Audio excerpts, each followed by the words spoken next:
Hello YouTube, my name's Phil, and so I haven't played Battlefield 4 for about a month, because after the Naval Strike release I got fed up with the rubber banding and the lag and stuff, so I'd been playing other games, but then I saw a couple of videos where people were saying the rubber banding was fixed, that the lag had gone, that the netcode had been fixed, which I thought was quite an interesting one, to be honest, without, changing the engine and all the rest of it. Managing to fix the netcode I thought was quite an achievement, so well done to DICE. So I thought I would try it and I would fire it back up again. So I did. I fired up my PlayStation 4, I put the right disc in because it hadn't been in there, and I started up the game. Now, before I even got to the main menu screen, it did actually crash and send me back to the dashboard. And that was before I'd even set up my capture card, right? So I don't even have that. And I did notice that all my assignments had gone back to 0, which I thought was interesting. But in the grand scheme of things, and compared to a lot of the previous Battlefield 4 bugs, that's like a foible, isn't it? That's like an eccentricity. That's like having an elderly maiden aunt that sort of wears purple and collects cats. It's not like a game-breaking, destructive thing. Whereas in previous stuff, you'd be like, what the hell is this? Like now, I was just kind of, that's all right. I don't mind. I can put up with that. So long as the game itself actually works, it's all the additional bits that I'm not enjoying. So I thought, okay, that's not the end of the world. So I did reload it up, as I say, I did check the assignments, and that made me chuckle. It's things like, it keeps saying, bearing in mind I was playing as an engineer in this round, and obviously it's Zavod 311, and it sort of did some bits for the assignment for the F2000. Well, I've got the F2000 anyway. I've got a couple of hundred kills with it. So yes, that was interesting and exciting and what have you.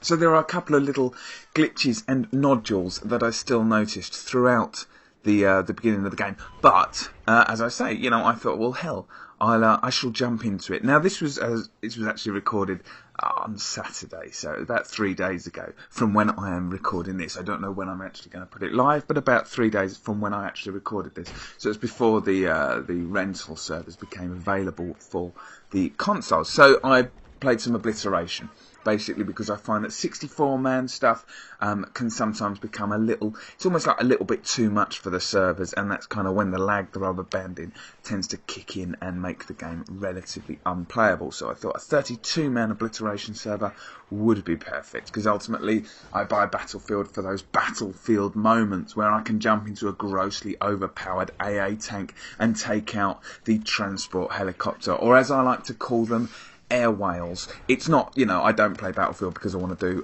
Team Deathmatch, quite frankly, because there are other games that I can play that in that have, a better kind of hit detection. So, okay, right, so yes, Obliteration, 32-man servers, that was like the background of my setup. It's taken me 3 minutes just to get to it before I've even been able to tell you whether or not the gameplay has indeed improved at all. And it's weird, right, so, you'll see, this was the first round that I did play. I went positive. It was actually pretty good. Obviously you'll be able to see from the gameplay itself, and providing there's no sort of major render issues and YouTube doesn't actually screw me over with frame rates and what have you. The lag wasn't bad. The reason it wasn't bad was there was a little bit of lag, but it was consistent lag. So what I mean by that is that if you know that obviously you are always going to be half a second behind, for example, you can adapt to that. Now, I play Blacklight Retribution at times, and the ping on that is fucking mental. And so it's not like the worst thing in the world to know what your actual lag is going to be, because if you know what it is, you can adapt to it.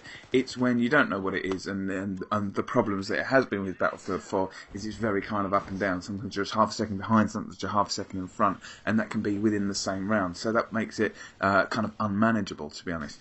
So the lag wasn't too bad. It was very, very manageable. The rubber banding in this round didn't really sort of seem to be there. Now, I'll be honest, I haven't hugely kind of gone back through the footage in slow motion or anything like that. And if you do spot any, please let me know in the comment section below. But yeah, I didn't really notice kind of any rubber banding at all. It felt pretty smooth. It felt like it was working properly, and that was kind of a very positive thing for me. The game just sort of seemed to be going okay. The hit detection didn't seem to be too horrific. I mean, the one hit kill thing, I guess, has never massively bothered me all that much. Basically because, I always think if you get shot in the head, you probably deserve to get one hit killed anyway, because that's the whole realism thing, isn't it? I don't believe that there's a gun in this world where people can consistently kind of take a bullet to the face and be like, oh, that's all right, I'll run it off, I'll be okay. It doesn't really work like that. Get the cold flannel out and a cold sponge, and I'll run it off. Yeah, it doesn't work like that. So so that doesn't massively sort of faze me anyway, because to be honest, I don't really take the game seriously enough for a glitch like that to massively give a shit to me. So long as the lag and the rubber banding works out okay, then I'll put up with other bits and pieces, because it's a game. Do you know what I mean? Anyway, okay, so overall I thought it was working pretty well. I thought it was pretty good. And that kind of encouraged me. I haven't been able to get back online since, because we've been busy, life has been busy, and what have you else. But it does mean that I won't necessarily unplug it for the next month, and I will potentially play it again in the next week or two, or what have you else. There was still the problems with the big Levolution events, where it slowed the entire game down and took me down to 10 frames per second. But hey, that's fine, isn't it? Anyway, YouTube, I just thought I would kind of let you know what I thought. I mean, the game's not fixed, it's not perfect. I don't imagine it ever will be, but it seems to be improving, and for that, DICE, I salute you. Thank you ever so much for watching. I do hope you've enjoyed the video. If you have, please don't hesitate to hit like and leave a comment. If you click that link in the middle, that will take you to a previous video. Take care, good night, good afternoon, and good day.